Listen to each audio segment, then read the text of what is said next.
Chers amis, Shabbat Shalom. La Sidra de Beshalach suit la Sidra de Bo. Elle est extrêmement célèbre car elle porte le fameux épisode du passage de la mer Rouge lorsque les Juifs ont traversé la mer Rouge à pied sec et que leurs poursuivants égyptiens ont été noyés. Cette Sidra commence par le verset suivant, Vaï Beshalach Paro, et ce fut lorsque Pharaon renvoya le peuple, Velonacham Elohim derech Eres Pelishtim, et Dieu ne les a pas fait passer par le chemin des Philistins, qui Karovu, car il était proche. En effet, l'Éternel n'a pas voulu faire passer les enfants d'Israël lorsqu'ils sont sortis d'Égypte par le chemin le plus court, c'est-à-dire celui qui longe la Méditerranée, et les a fait passer plutôt par le désert, si bien qu'à un moment donné, eh bien, ils se retrouvent face à la mer Rouge.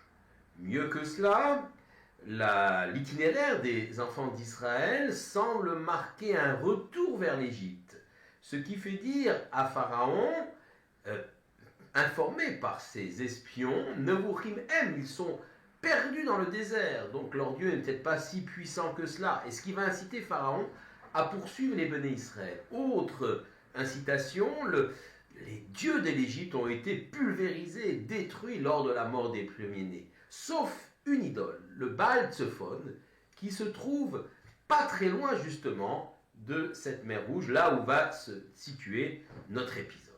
Et effectivement, ce Baal Tzephon se dresse et on peut considérer finalement qu'il reste encore une divinité toute puissante en Égypte. Le pharaon pense avoir sur ce qui s'appuie.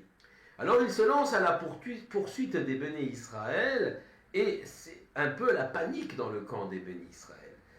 Et bien sûr, l'Éternel va intervenir et va sauver les béné Israël d'une mort certaine.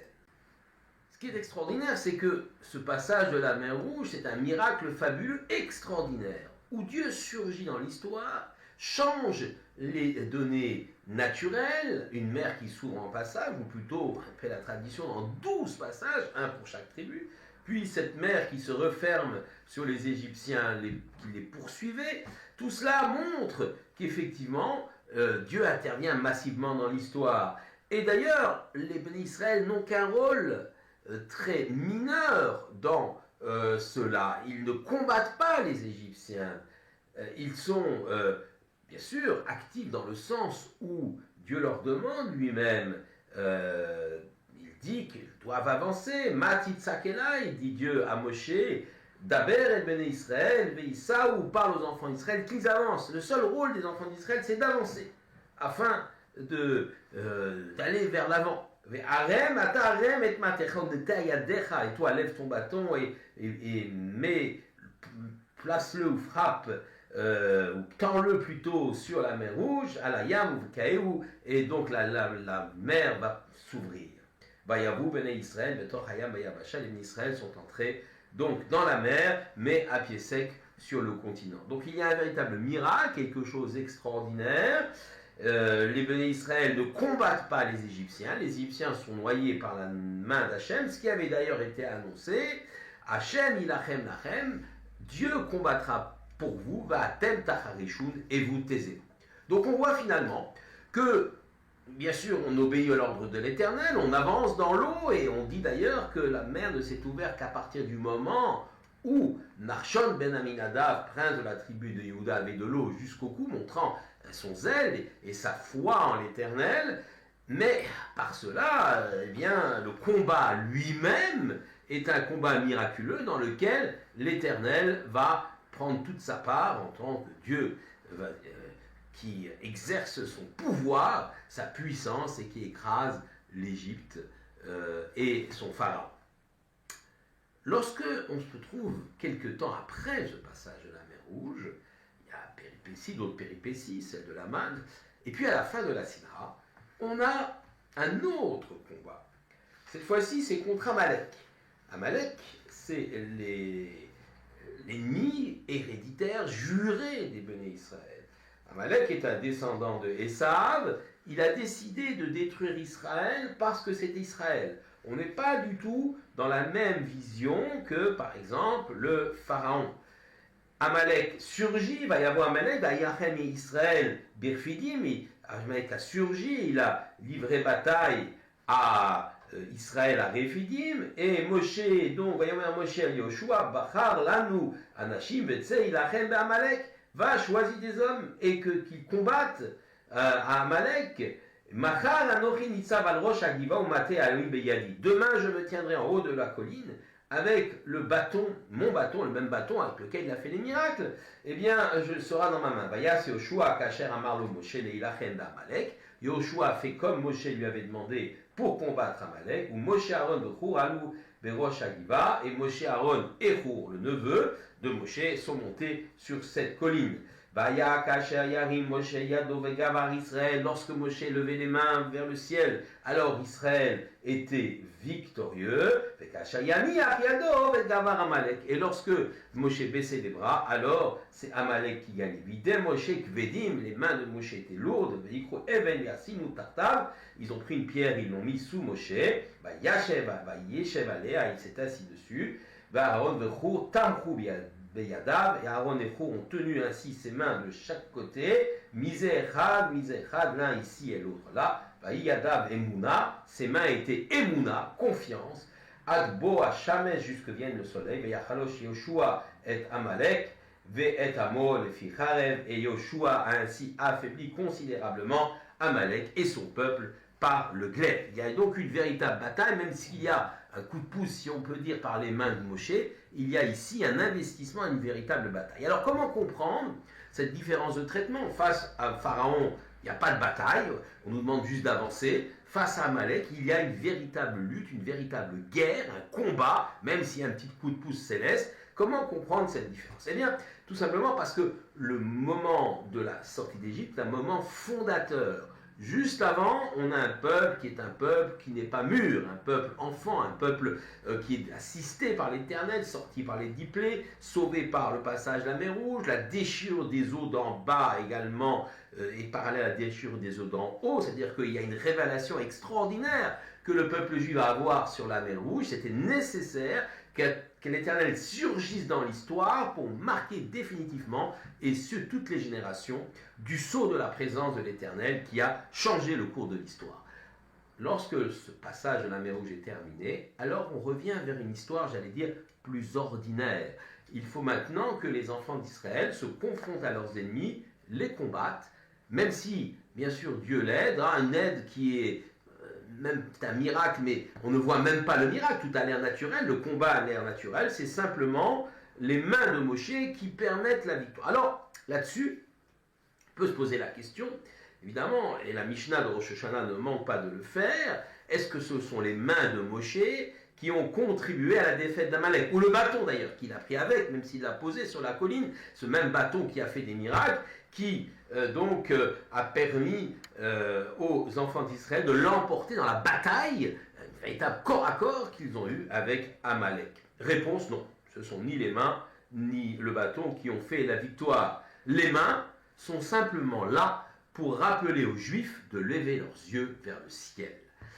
Je voudrais ramener ici un commentaire de Rabbi Yotan Sachs, Zichrono Livracha, l'ancien grand rabbin du Commonwealth, Royaume-Uni. Il explique qu'un leader, comme Moshe, ne peut pas tout faire. Et on est ici dans une situation qui est une leçon pour toutes les générations. On n'est plus dans le miracle extraordinaire du passage à la mer Rouge, mais dans une situation, j'allais dire, quasi ordinaire, si on peut appeler une guerre ordinaire, mais enfin, quelque chose qui répond aux règles naturelles. Alors, ce qui se passe, c'est qu'un leader ne peut pas tout faire pour tout le groupe ou pour tout le peuple. Mais ce qu'il peut faire, c'est donner la confiance absolue à ce groupe qui peut réussir grâce à lui. Un leadership, évidemment, un vrai leadership comme celui de Moshe, fonctionne par la confiance que le peuple lui accorde, par l'intelligence, l'enseignement, mais aussi par les émotions. Et effectivement, ce que Moshe demande, c'est de regarder, il demande au peuple de regarder vers le haut.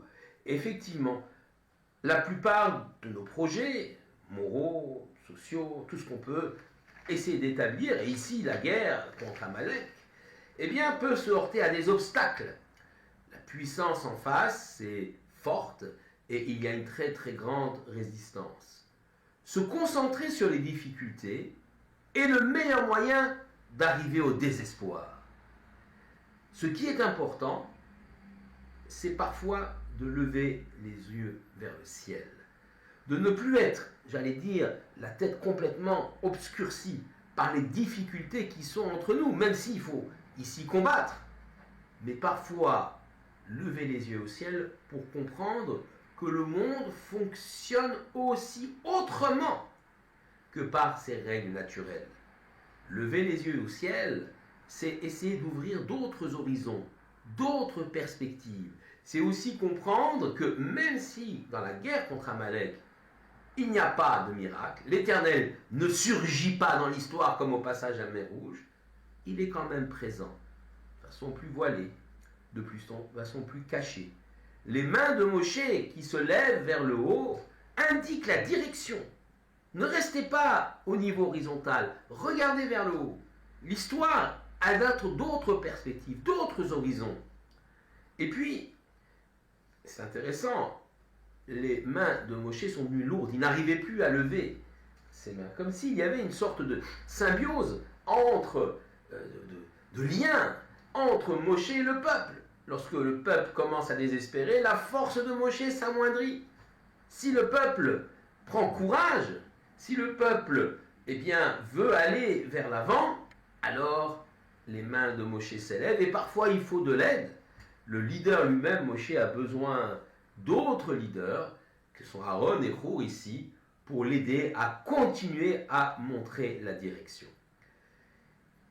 Le peuple juif peut se défendre bien sûr par la force, et c'est ce qu'il fait aujourd'hui lorsqu'il est agressé, attaqué par toutes sortes d'ennemis, et nous l'avons vu récemment lors du terrible attentat de Neve Yaakov à Yerushalayim. Mais le peuple juif a cette capacité d'aller au-delà de l'histoire, au-delà des horizons. Ni par la puissance, ni par la force, mais bien par mon esprit, l'esprit de l'Éternel, a dit le prophète Zacharie. Le rôle de Moshe est ici d'inspirer et de regarder vers le haut. Et ainsi, les choses, l'horizon pourra s'éclaircir, le peuple juif pourra avancer. Pour résumer, effectivement, au moment du passage de la mer Rouge, on a nécessité d'une présence massive de Dieu dans l'histoire. Il faut marquer les esprits. Les Béné Israël n'ont pas encore acquis cette autonomie. Puis ils sont imprégnés par la grandeur et la puissance d'Hachem, leur émouna, leur foi est renforcée. Et quelque temps après, ils peuvent alors affronter l'ennemi mortel que constitue Amalek, dont je rappelle que le but ultime est de détruire Israël. Ils peuvent l'affronter par des moyens naturels, dans une guerre, à condition de se rappeler que toujours au-dessus d'eux, il y a un horizon, il y a une ouverture. C'est là le sens des mains de Moshe qui se dressent vers le ciel. Je voudrais, pour conclure, laisser la parole à Rabbi Yotan Sachs. Il dit « Un petit peuple qui, confronté à des difficultés, continue à regarder vers le haut, remportera de grandes victoires et accomplira de grandes choses. » Shabbat Shalom.